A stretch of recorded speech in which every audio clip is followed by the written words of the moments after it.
ઘરની અંદર કેટલી ચીજ હોવી જોઈએ એ વિદુરજીએ અહીંયા ધૃતરાષ્ટ્રને કહે છે ઘરની અંદર ગાય હોવી જોઈએ, પણ હવે તો ફ્લેટ થઈ ગયા, ગાયને ક્યાં લઈ જાવે.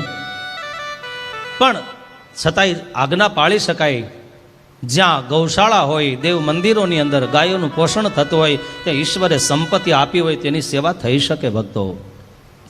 પછી વિદુરજી કહે છે ઘરની અંદર કાંસુ હોવું જોઈએ, ચાંદી હોવી જોઈએ, મધ હોવું જોઈએ, ઘી હોવું જોઈએ, શાસ્ત્ર હોવું જોઈએ, ઘરની અંદર સુવર્ણ હોવું જોઈએ, કુળવાન પુરુષો હોવા જોઈએ.